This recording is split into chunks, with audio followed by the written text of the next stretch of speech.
Hello, ladies and gents, boys and girls, people of all ages and orientations and sexualities, and welcome back to another Doctor Who review. And today's Doctor Who review is Vengeance on Varos. Yes, we have entered the rainbow era of Doctor Who, but where better to start than on a planet in a distant galaxy known as Varos. So without further ado, without pulling your tongue or pulling your leg or sending you around the bend, let's get right into the review. Doctor and Peri land on a planet after having a couple issues with the time circuit of the Tardis interior. It seems to be having problems shifting throughout the vortex, and the Doctor points out that the only way that the TARDIS can run is on a certain mineral that can only be found on the planet Varos. The pair save a young man from execution, but eventually seem to get the gist of the warm welcome of the planet Varos, and that it's not exactly the place you want to be spending your holiday. No. The people on Varos watch TV of people being executed, and each century they make a vote on whether it should continue and whether the resources that are being traded off should be traded off to other planets for a fair share or for an unreasonable share. The Doctor soon begins to get a foreboding sense of dread when he believes that something is plaguing Varos much more than the executions and the endless broadcasts onto TV. He begins to believe that someone else, an outside influence, is pulling the strings and causing everything that's going wrong on Varos to happen. We later on discover that the diabolical mastermind behind this is a creature named Vil. Vil intends to gain money from Varos and keep it plummeting down and down and down without Varos prospering. Vil mocks the system and believes that he will not take anything below any certain price for a rare mineral from Varos.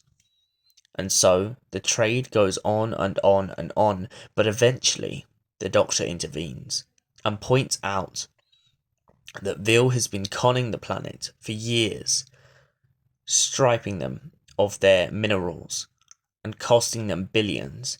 That's why the economy seems to have collapsed further and further down, because Vil has been leeching off of it and has been leeching off of the people of Varos.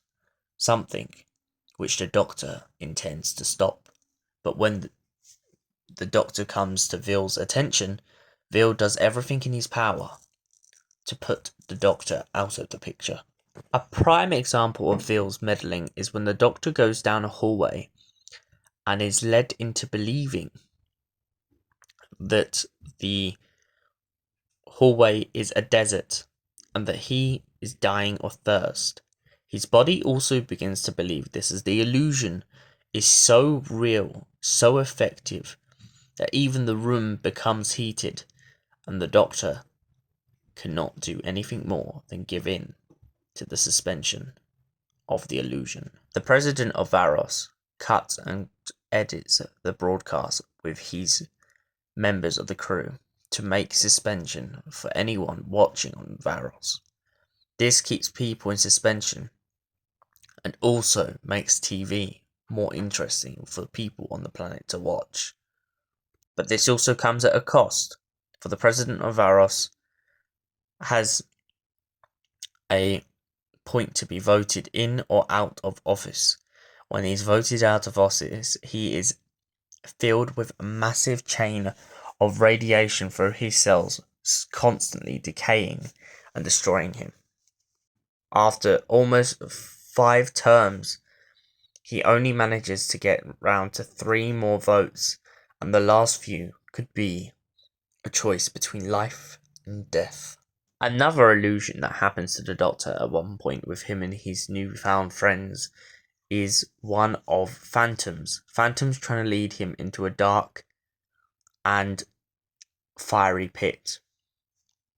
Vil also intervenes in another capacity when he sends the 2 girls, Peri and one of the other citizens of Varos, to the testing chamber, to where experiments are done upon them, which eventually turn out to show that it could turn them either into any animal they desire. Peri begins to turn into a bird, and the woman next to her begins to turn into a lizard. After the girls are returned back to normal, the Doctor and his friends manage to take out the leading guards in the horrible regime, and, with the help of the president of Varos, manage to overthrow Vil's cruelty, leaving them with a negotiation that will be fair and civil to the people of Varos. All the broadcasts of the executions are cut, and it leaves the people of Varos questioning what they will have now to do, as the entertainment has been taken away. In a way, you might as well say this is a good metaphor for what people would do without the internet, and what people would do without cruelty. So yeah, I thought that was a very good message in this. So now for the moment you've all been waiting for. Vengeance on Varos. Was it a good story? Yes. Did it have some very dark turns? Yes.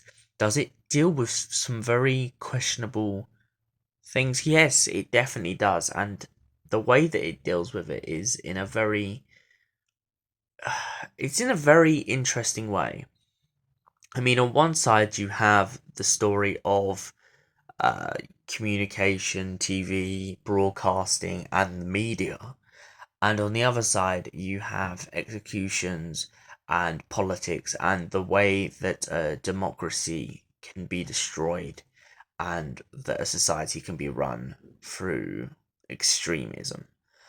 So, for that reason, I give Vengeance on Varos a solid 8 out of 10. It was such a solid story. Thank you for watching, and we will see you in the next Doctor Who review. Until next time, my friends, stay beautiful and stay amazing. Goodbye.